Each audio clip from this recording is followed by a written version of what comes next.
മാന്യ സുഹൃത്തുക്കൾക്ക് സ്വാഗതം.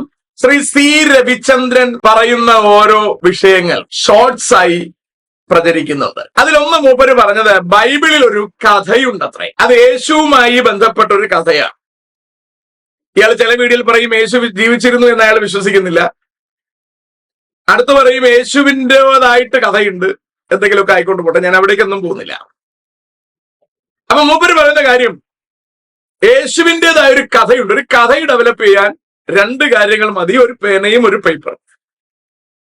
അത്തരത്തിൽ യേശുവിനെ കുറിച്ചൊരു കഥയുണ്ടാക്കിയിരിക്കുന്നു എന്നും യേശു നിലത്ത് തുപ്പിയിട്ട് അതിനെ ചേറാക്കി ഒരാളിന്റെ കണ്ണിൽ പുരട്ടിക്കൊടുത്തു, അയാൾക്ക് സൗഖ്യം വന്നു എന്നുള്ളതാണ് ആ കഥയെന്നും അത് അശാസ്ത്രീയമാണ് എന്നും അതൊരു മെഡിസിൻ ആയിരുന്നു എങ്കിൽ എക്കാലത്തും ഉപയോഗിക്കാമായിരുന്നു എന്നും അതുകൊണ്ട് അത് വെറും കഥയാണ് എന്നുമാണ് അദ്ദേഹത്തിന്റെ വാദം. ഞാൻ അതൊന്നെ കുറിച്ചൊരു കഥയുണ്ട്.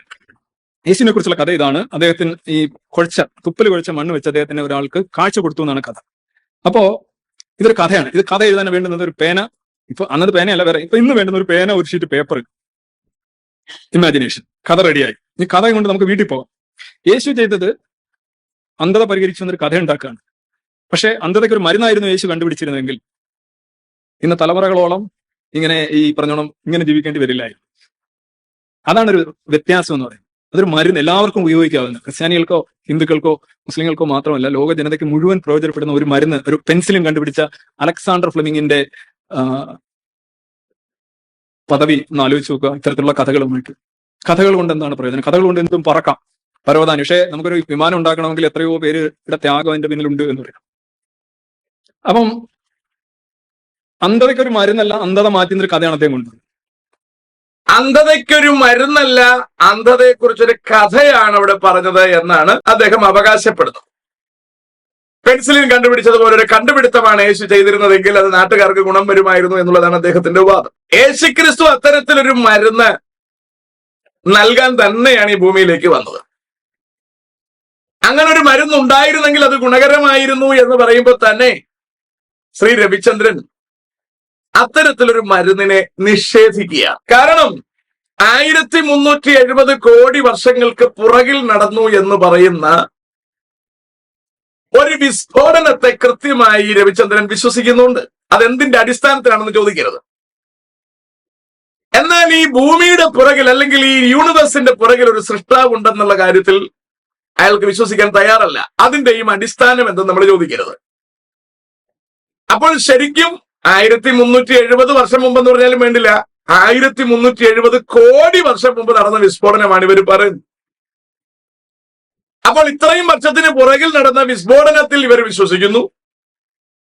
കുരങ്ങന്റെ വാല് ചെറുതായിട്ടാണ് മനുഷ്യനുണ്ടായത് എന്നതും അവർ വിശ്വസിക്കുന്നു. എല്ലാം ഇവിടെ പരിണമിച്ചുകൊണ്ടിരിക്കുന്നു എന്നതൊക്കെ ഇവർ വിശ്വസിക്കുകയാണ്. എന്തുകൊണ്ടോ മാനവകുലത്തിന്റെ പാപത്തെക്കുറിച്ചും പാപത്തിന് പരിഹാരം നൽകുവാൻ വന്ന യേശുവിനെ കുറിച്ചും രവിചന്ദ്രന് മനസ്സിലാകാതെ പോകുന്നു. ചേറുകുഴച്ച് കണ്ണിൽ പുരട്ടി ഒരാളെ സൗഖ്യപ്പെടുത്തിയിട്ടുള്ളൂ. മറ്റുതര വഴികളിലൂടെ ഒരുപാട് പേരെ സൗഖ്യപ്പെടുത്തിയിട്ടുണ്ട്. ലൈനിലെ വിധവയുടെ മകനെ മഞ്ചത്തിൽ തൊട്ട് എഴുന്നേൽപ്പിച്ചു. മരിച്ച ലാസറിനെ കല്ലറയ്ക്കൽ ചെന്ന് നിന്നിട്ട് ലാസറെ പുറത്തു വരിക എന്ന് പറഞ്ഞെഴുന്നേൽപ്പിച്ചു. ഇവകൾ കഥയാണെന്ന് വിശ്വസിക്കുന്ന രവിചന്ദ്രനോട് നമ്മൾ വേദം ഓതിയിട്ട് കാര്യമില്ല. കാരണം രവിചന്ദ്രനിൽ തന്നെ വിശ്വാസമില്ല. അദ്ദേഹത്തിന്റെ മാതാപിതാക്കളെ വിശ്വസിക്കുന്നുണ്ടോ എന്നും എനിക്കറിയില്ല. അയാൾ മറ്റൊരു തലമുറയുടെ ഭാഗമായി വന്നതാണ് എന്ന് കാണിക്കുന്ന അയാളുടെ വയറിലെ പൊക്കിളിനെ അയാൾ എന്തായി വിശ്വസിക്കുന്നു എന്ന് എനിക്കറിയില്ല. അയാളിൽ നിന്ന് അടുത്ത ജനറേഷനേക്ക് ഒരു വ്യാപനമുണ്ട് എന്നത് കാണിക്കുന്ന ലിംഗത്തെയും അയാൾ എന്തായി കാണുന്നു എന്നെനിക്കറിയില്ല.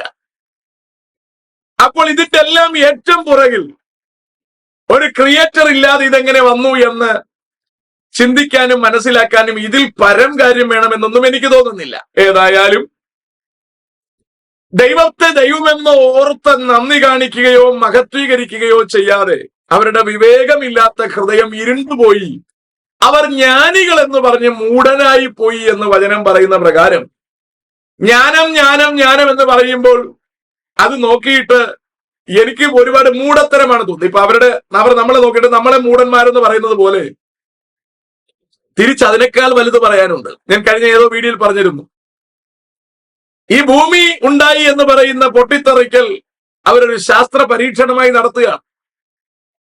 അപ്പൊ പരീക്ഷണം നടത്തുമ്പോൾ ഇത്ര വലിയ ഭൂമി ഉണ്ടായില്ലെങ്കിലും പരീക്ഷണം കഴിയുമ്പോൾ ഒരു ചെറിയ ഭൂമിയെങ്കിലും ഉണ്ടാവണ്ടേ? ഇതൊരു പിണ്ണാക്കും ഉണ്ടാവുന്നില്ല. ഇവര് പിന്നെയും ഇവിടെന്തോ വലിയ സംഭവം നടക്കുന്നു എന്ന് പറഞ്ഞു നടക്കുന്നതേ ഉള്ളൂ. നമ്മളിപ്പോൾ എത്തി നിൽക്കുന്നത് AI-യിലാണ്, ആർട്ടിഫിഷ്യൽ ഇന്റലിജൻസ്. നമ്മുടെ കർത്താവ് നമ്മുടെ ശരീരത്തിൽ ചെയ്തിരിക്കുന്നത് നേച്ചുറൽ ഇന്റലിജൻസ് ആണ്. നമ്മുടെ ശരീരത്തിൽ ചെയ്തിരിക്കുന്ന സംവിധാനങ്ങളെ നോക്കി പഠിച്ച് അതിന്റെ ഒരു ആർട്ടിഫിഷ്യൽ സെറ്റപ്പ് ചെയ്തു എന്നല്ലേ ഉള്ളൂ. മനുഷ്യ മസ്തിഷ്കത്തിന് ചിന്തിക്കാൻ കഴിയുന്ന സംവിധാനങ്ങളെ വിലയിരുത്തിയിട്ട് അത്തരത്തിലൊരു ആർട്ടിഫിഷ്യൽ ഇന്റലിജൻസിന് രൂപം കൊടുത്തു എന്ന് പറയുമ്പോൾ മനുഷ്യൻ വളർന്നു എന്നുള്ള കാര്യം ശരിയാണ്. പക്ഷേ ഇതിന് രൂപം കൊടുക്കാനുള്ളതിന്റെ ബേസ് സാധനം ഉണ്ടാക്കി പുറത്തേക്ക് വിട്ടിരിക്കുന്ന നമ്മളെ ഒരു സൃഷ്ടാവ് പുറകിലുണ്ടെന്ന് തിരിച്ചറിയാനുള്ള തിരിച്ചറിവ് ഈ AI ഉണ്ടായ കാലത്ത് പോലും ഉണ്ടായിട്ടില്ല എന്നറിയണം. അപ്പോൾ നമ്മൾ ശാസ്ത്രത്തിന്റെ ഡെവലപ്മെന്റ്സ് കണ്ട് ഒരു പരുവത്തിൽ അന്താളിച്ചു നിൽക്കുകയാണ്.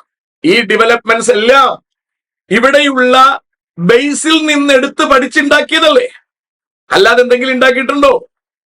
ഇതിന്റെ എല്ലാം ബാക്കിൽ ഒരു എനർജി ഉണ്ടെന്നും ആ എനർജി ഇങ്ങനെ എന്താ പറയാ അതിലുണ്ടായ വ്യതിയാനത്തിലൂടെയൊക്കെയാണ് ഇവറ്റകൾ ഉണ്ടായിട്ടുള്ളത് എന്നും അതുവരെ മാത്രമേ കാണാൻ ഇന്നും ശാസ്ത്രത്തിന് കഴിഞ്ഞിട്ടുള്ളൂ. ശാസ്ത്രം ഇന്നും അങ്ങനെയാണ് എന്ന് പറയുന്നില്ല. പിന്നെ ഇത് മൂവ് ചെയ്തുകൊണ്ടിരിക്കുകയാണ്. ഇത് ഒരു എല്ലാ പ്രാവശ്യവും ഇത് മൂവ് ചെയ്തുകൊണ്ടിരിക്കുന്നത് പുറകിലൊരു ക്രിയേറ്റർ ഇല്ലെന്ന് കാണിക്കുന്ന തലത്തിലല്ല. ആർട്ടിഫിഷ്യൽ ഇന്റലിജൻസ് ഇന്ന് വരെ ഭൂപ്പരപ്പിൽ ഇല്ലാത്ത ഒന്നിൽ നിന്നാണ് അത്തരത്തിലൊരു ഡെവലപ്മെന്റ് ഉണ്ടാക്കിയിരിക്കുന്നതെങ്കിൽ നമുക്കതിനെ അംഗീകരിക്കാം. അപ്പോ ഇവിടെ എല്ലാം നേരത്തെ ഉണ്ടായിരുന്നവകളിൽ നിന്നുള്ള ഒരു ഡിറ്റോ ഉണ്ടാക്കി വെച്ചിട്ട് ഞങ്ങളാണ് ഇതെല്ലാം കണ്ടുപിടിച്ചതെന്ന് പറയുന്നതിൽ എന്ത് അർത്ഥമാണുള്ളത്? ഭൂമിയിൽ നിന്നൊന്നും എടുക്കാതെ ഒരു മനുഷ്യനെ ഉണ്ടാക്കാൻ ആർക്കെങ്കിലും കഴിയുമോ? കഴിയത്തില്ല. അപ്പോൾ ദൈവം സർവശക്തനാണെന്ന് നമ്മൾ പറയുന്നതിന് കാരണം ഒന്നുമില്ലായ്മയിൽ നിന്ന് സകലത്തെയും ഉണ്ടാക്കാൻ കഴിയുന്നവൻ. മനുഷ്യനെ വേണമെങ്കിൽ ശക്തനാണെന്ന് പറയാം. എന്ന് പറഞ്ഞാൽ ഉള്ളതിൽ നിന്ന് മറ്റൊന്നുണ്ടാക്കും, അല്ലേ? ഉള്ളതിൽ നിന്ന് മറ്റൊന്നുണ്ടാക്കാൻ സർവശക്തൻ തന്നെ വേണമെന്നില്ല, ശക്തൻ മതിയാകും. പക്ഷെ ഇല്ലായ്മയിൽ നിന്നുള്ളതുണ്ടാക്കാൻ ഒരാളിന് കഴിയുമെങ്കിൽ അയാളെ നമ്മൾ പറയുന്നതാണ് സർവശക്തൻ. അപ്പോൾ ഇവകൾ മനസ്സിലാക്കാനുള്ള സാധാരണ ശേഷി പോലും ഇല്ലാതെ പോയ രവിചന്ദ്രനോട് പ്രത്യേകിച്ചൊന്നും പറയാനില്ലെങ്കിലും ഇയാളുടെ ഓരോ ഡയലോഗ്സ് കേൾക്കുമ്പോൾ തമാശയാണ് തോന്നുന്നത്. മനുഷ്യന് ഇത്രയും അധപ്പതിക്കാൻ കഴിയുമോ എന്നുള്ള തമാശ. എന്ന് പറഞ്ഞാൽ ഇവിടെ മരുന്ന് കണ്ടുപിടിച്ചിരുന്നു എങ്കിൽ കൊള്ളായിരുന്നു എന്ന് പറയുന്ന ഈ മനുഷ്യൻ സകല മാനവകുലത്തിന്റെയും രക്ഷയ്ക്കായി കർത്താവ് തന്ന മരുന്ന് മനസ്സിലാക്കാതെ പോയിരിക്കുന്നു. ക്രിസ്തു പറഞ്ഞിരിക്കുന്നു, ഞാൻ മരിച്ചവനായിരുന്നു, ഞാൻ ഇപ്പോൾ ജീവിച്ചിരിക്കുന്നു. മരണത്തിന്റെയും പാതാളത്തിന്റെയും താക്കോൽ എന്റെ പക്കലുണ്ട്. മരണത്തിന് മുമ്പ് ഞാൻ മരിക്കാൻ പോകുന്നു എന്നും ഞാൻ മരിച്ചതിന് ശേഷം ഉയർത്തെഴുന്നേൽക്കുമെന്നും നിങ്ങളെ ചേർക്കുവാൻ ഞാൻ വീണ്ടും വരുമെന്നും പറഞ്ഞ് മറ്റേതെങ്കിലും ഒരു വ്യക്തിയെക്കുറിച്ച് എന്തെങ്കിലും ധാരണ രവിചന്ദ്രൻ സാറിനുണ്ടോ? ഇല്ലല്ലോ.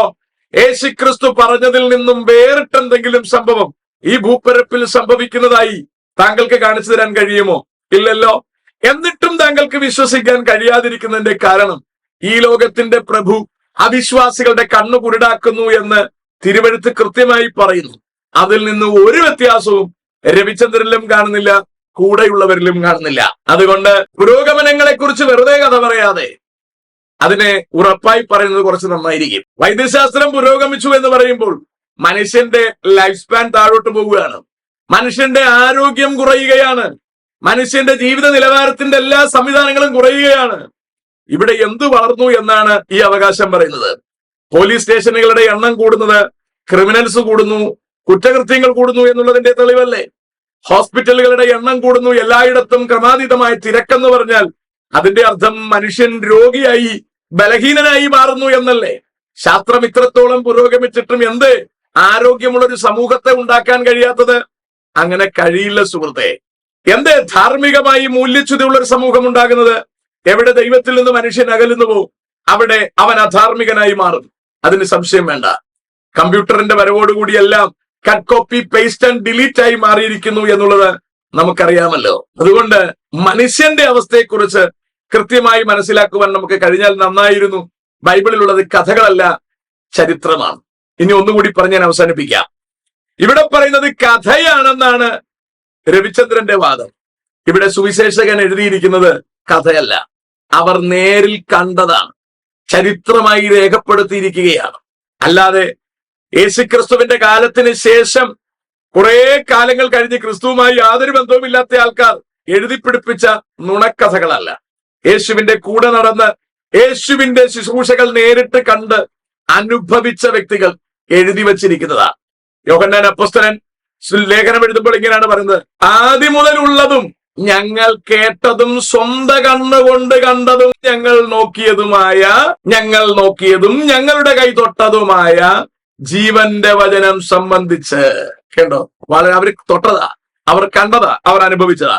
ഇതുമായി യാതൊരു പുലബന്ധവും ഇല്ലാത്ത രവിചന്ദ്രൻ ഇവിടെ വന്നിരുന്ന 2025 ഇതെല്ലാം പൊട്ടത്തരമാണെന്ന് പറഞ്ഞാൽ താങ്കളുടെ കൂടെയുള്ള കുറച്ച് ആൾക്കാര് ചിരിക്കാൻ താങ്കളുടെ കൂടെ ഉണ്ടാവും. പക്ഷേ ചരിത്രം അറിയുന്ന ഒരുത്തനും താങ്കളുടെ പൊട്ടത്തരത്തിന് കൂടെ നടക്കില്ല എന്ന വസ്തുത തിരിച്ചറിയണം. കേൾവിക്കാർ തിരിച്ചറിയുക, അനലൈസ് ചെയ്യുക, ദൈവം തന്ന ബുദ്ധി ഉപയോഗിക്കുക, മനസ്സിലാക്കുക, ഗ്രഹിക്കുക, ഗുണം പിടിക്കുക. May God bless everybody.